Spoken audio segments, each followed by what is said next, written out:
Assalamualaikum warahmatullahi wabarakatuh dan selamat sejahtera. So today we are going into the tutorial chapter 6. So chapter 6 we will talk about alternating current ataupun korang mungkin lebih kenal alternating current dengan nama AC current. Okay, AC current stand for alternating. Alright, so this topic is consist of 4 subtopics. So kita start dengan pengenalan tentang alternating current, pengenalan, and then we will talk about root mean squared, voltage and current. Okay, root mean squared voltage, root mean squared current. And then we talking about resistance, reactance and impedance. Okay, 3 benda: resistance, reactance and impedance. Okay, so ini benda baru lah. And then kita akan belajar juga tentang power and power factor. So tanpa buang masa, aku teruskan dengan first subtopic. So first subtopic we talking about alternating current.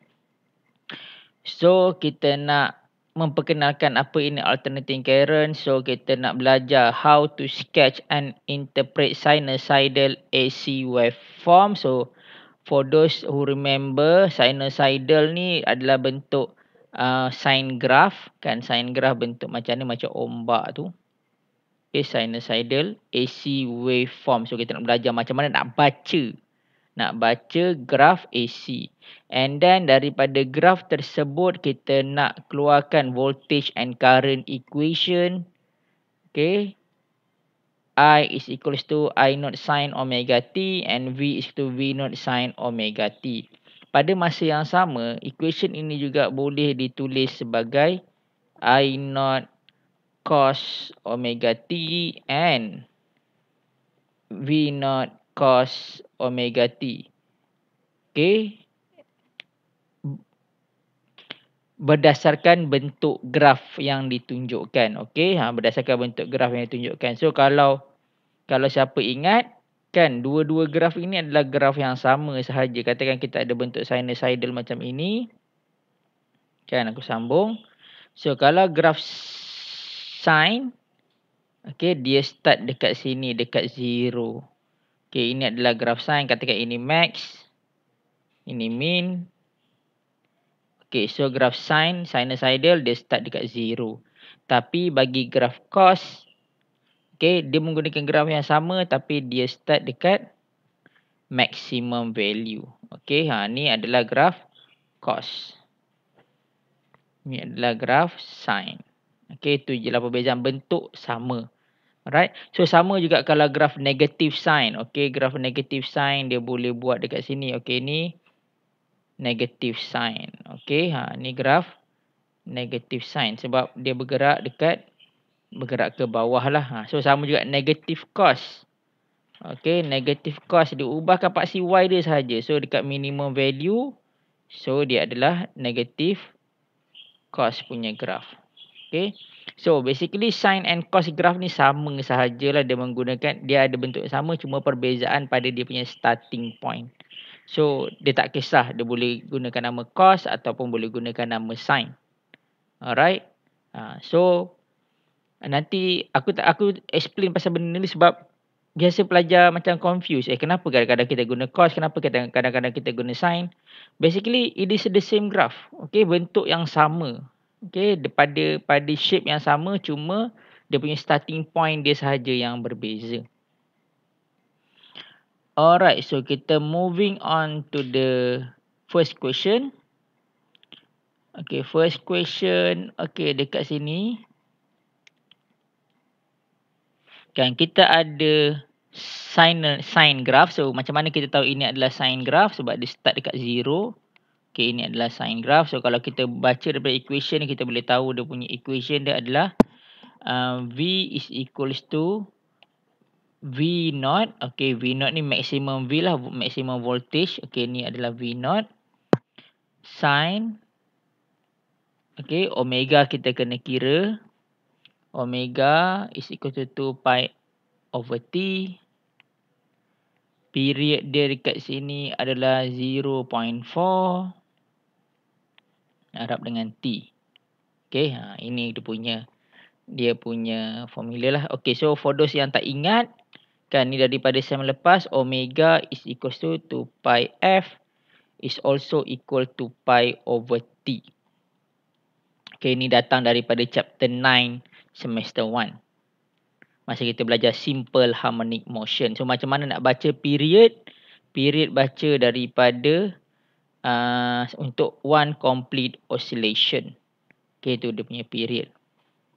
So soalan dia, what is the, okay, so dia cerita lah ada 10 turns, cross sectional area, okay, magnetic flux, okay, ini semua nilai-nilai yang diberi. First, dia tanya what is the peak voltage. Peak voltage, so kita kena kira lah. Alright, so kita kena kira, so kita ambil apa dia punya information kat sini. Dia ada bagi, ada 10 turns, okay, 10 turns, cross sectional area in SI unit, and then magnetic flux 0.28. Determine the peak voltage. So kita tahu daripada chapter sebelum ni, kan, untuk rotating coil, okay, rotating coil, ini formula untuk EMF. Okay, kalau ingat, EMF is equals to NAB omega sin omega t. Okay, so ini adalah untuk EMF, induced EMF. So ini formula dia. Substitute sahaja nilai, kan, kita akan dapat dia punya maximum voltage. Nampak? Maximum sin omega t adalah maximum lah. Ini maximum voltage ataupun maximum induced EMF. Kita dapat nilai yang ini. Alright, so basically nilai V ke atas tu adalah 6.6 volt. Alright, so dia punya minimum adalah negative 6.6. Dia punya minimum adalah 0. Minimum is always 0. And then B, the voltage when T is equal to 0.02 second. Tak susah pun, korang dah ada equation. Aku dah tulis equation kat atas ni, kan, daripada equation yang korang boleh baca daripada graph, kan, substitute sahaja nilai T dia. Okay, nilai T ni gantikan, so dapat jawapan. Okay, ini macam mana cara kita nak baca graph. Okay, so biasanya step B ni tak ada masalah, sangat simple lah. Macam orang selalu cakap chapter 6 ni senang. Kalau kita tahu dia punya formula, chapter 6 ni sangat senang. Jauh lebih senang daripada chapter 4 and chapter 5.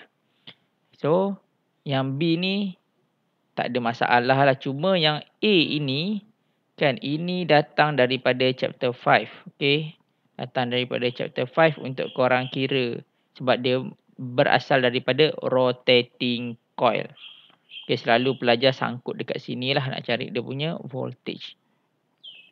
Alright, so I hope you guys clear with question number 1. I'm going to move on to question number 2. So ini kita ada question yang sama, tapi kali ini kita punya graf adalah graf current. Okay, so kalau tengok graf current dengan graf voltage, sama je bentuk dia. Kan, sebab equation dia pun lebih kurang sama. Sekali lagi, ini graf apa? Ini adalah graf sine. Kenapa? Sebab dia start dekat 0. Okay. So, calculate the angular frequency of the current. So, angular frequency adalah omega.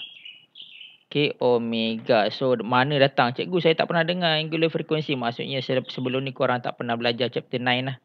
Masa semester lepas. Ni datang daripada semester lepas. Omega sama dengan 2 pi over T. So, dapat jawapan.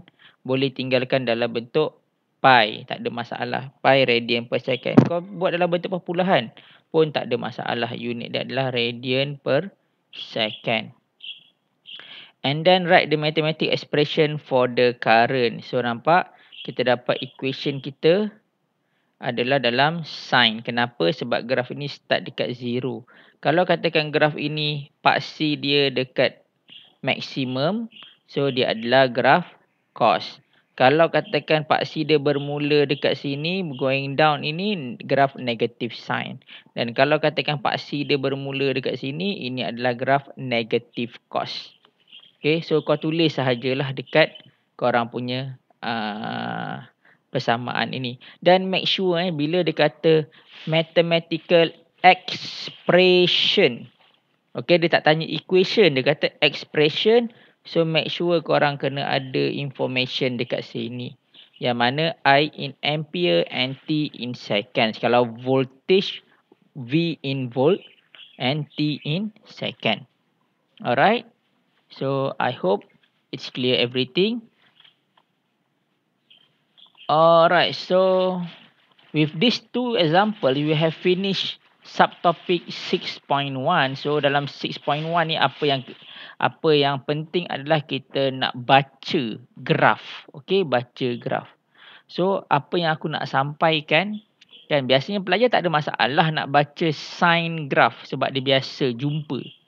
Okay, tapi selalu dia jadi masalah bila graf itu ditukarkan kepada cos ataupun expression itu ditukarkan kepada cos. Dia kata, kenapa cos? Tak tahu. Okay, so dia punya key point dia adalah dekat sini je. Bentuk graf dia tak berbeza. Okay, sama. Cuma kan dia punya starting point dia sahaja. Itu yang mengubah antara sin and cos graph. Sinus graph or cosine graph. Okay. So that's all for today. Kan kita jumpa lagi. Assalamualaikum warahmatullahi wabarakatuh.